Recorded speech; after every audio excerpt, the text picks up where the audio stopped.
नमस्कार मंडळी. राज्यात सध्या अशोक खरात हे प्रकरण प्रचंड गाजतंय. या भोंदूबाबा ज्योतिषाने अनेक महिलांच्या चारित्र्याशी खेळ केलेला आहे. त्याच्यासोबत काही राजकीय नेत्यांचे संबंध आहेत असं बोललं जात आहे आणि त्यामुळे या प्रकरणाला एक राजकीय रंग चढत चाललेला आहे. महाराष्ट्रातलं हे आतापर्यंतचं सगळ्यात मोठं सेक्स रॅकेट असल्याचं म्हटलं जातं. या सेक्स रॅकेटमुळे अनेक जण हादरलेत, पण त्याही पेक्षा राजकीय संबंध असलेल्या या अशोक खरातने आपल्या राजकीय संबंधांचा वापर कुठे कुठे आणि कसा कसा केला हे आता हळूहळू उघडकीस येते. या अशोक खरातची एक संस्था आहे आणि त्या संस्थेमध्ये काही पॉलिटिकल नेते किंवा राजकीय नेते आहेत. राज्याच्या महिला आयोगाच्या अध्यक्षा रुपाली चाकणकर या त्या भोंदूबाबा खरातच्या संस्थेमध्ये सदस्य आहेत आणि त्यांचे अनेक फोटो खरात सोबत व्हायरल झालेले आहेत. त्यामुळे एकच गदारोळ झाला आणि रुपाली चाकणकर यांनी राजीनामा दिला असं म्हटलं जातं. पण ते अर्धसत्य आहे मित्रांनो, अर्धसत्य. कारण रुपाली चाकणकर यांनी राजीनामा द्यावा असे स्पष्ट आदेश मुख्यमंत्री देवेंद्र फडणवीस यांनी त्यांना दिले आणि त्यानंतर रुपाली चाकणकर यांनी हा राजीनामा दिला.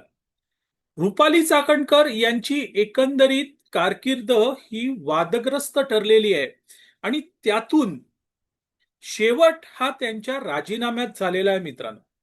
ज्या वेळेस राज्यात महाविकास आघाडीचं सरकार होतं त्यावेळेस रुपाली चाकणकर या महिला आयोगाच्या अध्यक्षा झाल्या होत्या आणि तेव्हापासून आतापर्यंत त्यांना एक बॅकिंग होतं आणि हे बॅकिंग सर्वश्रुत आहे. ते म्हणजे अजितदादा पवार हे त्यांच्या मागे ठामपणे उभे आहेत. त्यामुळे इच्छा असतानाही त्यांची भंकस भिकार कामगिरी दिसत असतानाही देवेंद्र फडणवीस राजकीय अपरिहार्यतेमुळे त्यांच्यावर कारवाई करत नव्हते. पण आता मात्र संधी आली, जसं म्हणतात ना, शिशुपालाचे 100 अपराध भरले. संधी आली आणि त्यानंतर रुपाली चाकणकर यांच्यावर कारवाई झाली. ही रुपाली चाकणकरांचं कसं झालं तर या गोष्टीतल्या फौजदारासारखं झालं. ती गोष्ट अशी मित्रांनो की एका राज्यामध्ये एक फौजदार होता आणि हा फौजदार मनमानी कारभार करत होता.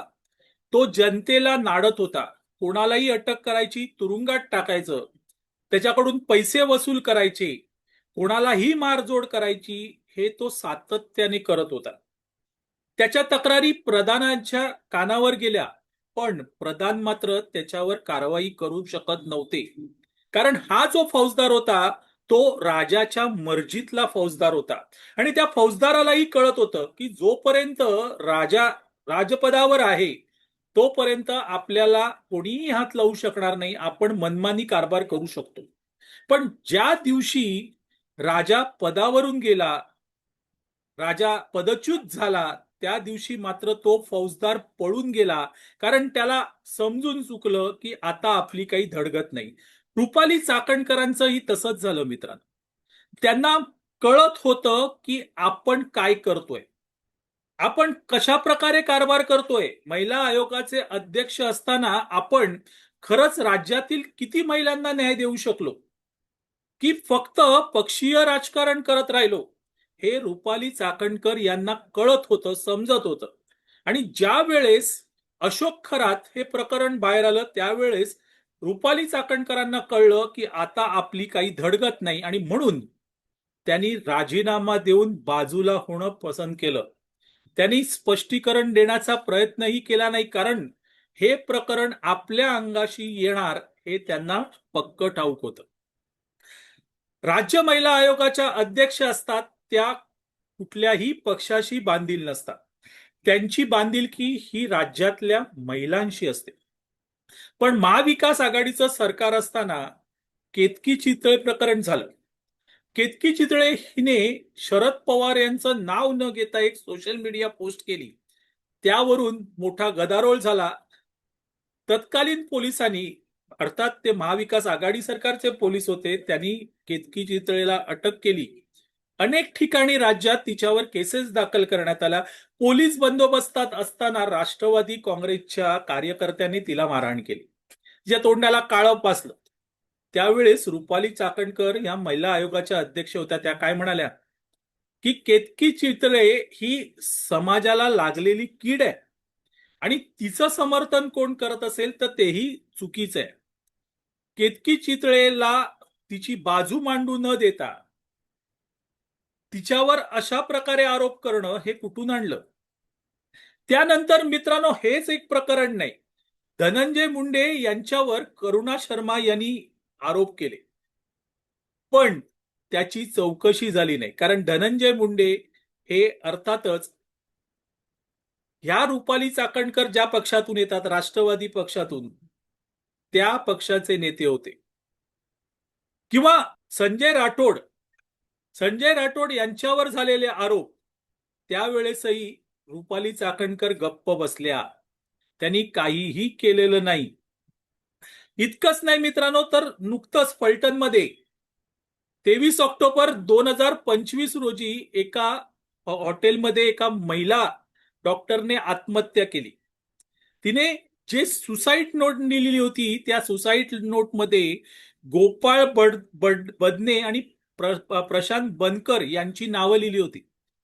पण रुपाली चाकणकर यांनी त्या मुलीची बाजू घेण्याऐवजी आरोपींची बाजू घेतली. त्यावेळेसही त्यांच्यावर आरोप झाले की रुपाली चाकणकर हे आरोपीच्या बाजूने पत्रकार परिषद घेतात. आता हे सगळं होत असताना रुपाली चाकणकर यांच्या विरोधात प्रचंड असंतोष असताना फडणवीस मात्र गप्प होते. का गप्प होते मित्रांनो?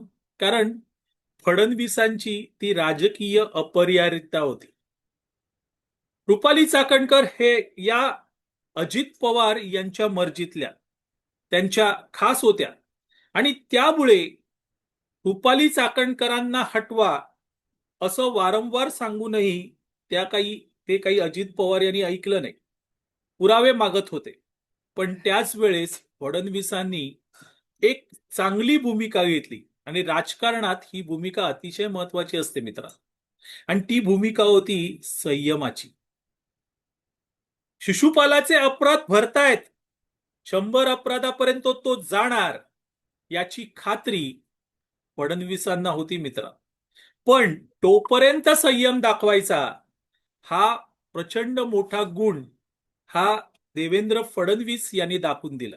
ते शांत बसले, ठीक आहे, योग्य वेळी बघू.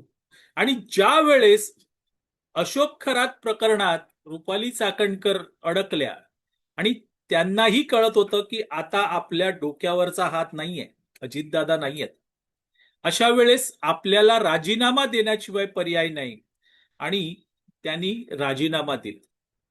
आणि त्यामुळे एक अध्याय जो सुरुवातीपासून वादग्रस्त होता, त्या अध्यायाचा शेवट, अंत त्याच व्यक्तीने स्वतःच्या हाताने करून घेतला. आणि इथेच रुपाली चाकणकर या केवळ महिला आयोगावरून नाही तर आता राजकारणातूनही बाहेर फेकल्या जाते. त्यामुळे राजकारणात असताना स्वतःला खूप जपायचं असतं, तितकाच संयम महत्वाचा असतो. ज्या वेळेस रुपाली चाकणकर काही वादग्रस्त भूमिका घेत होत्या, त्यावेळेस भाजपचे समर्थक देवेंद्र फडणवीस यांना नाव ठेवत होते की यांना का काढलं जात नाही. पण योग्य वेळेपर्यंत संयम बाळगणं हे मोठं असतं, आणि तेच फडणवीसांनी केलं.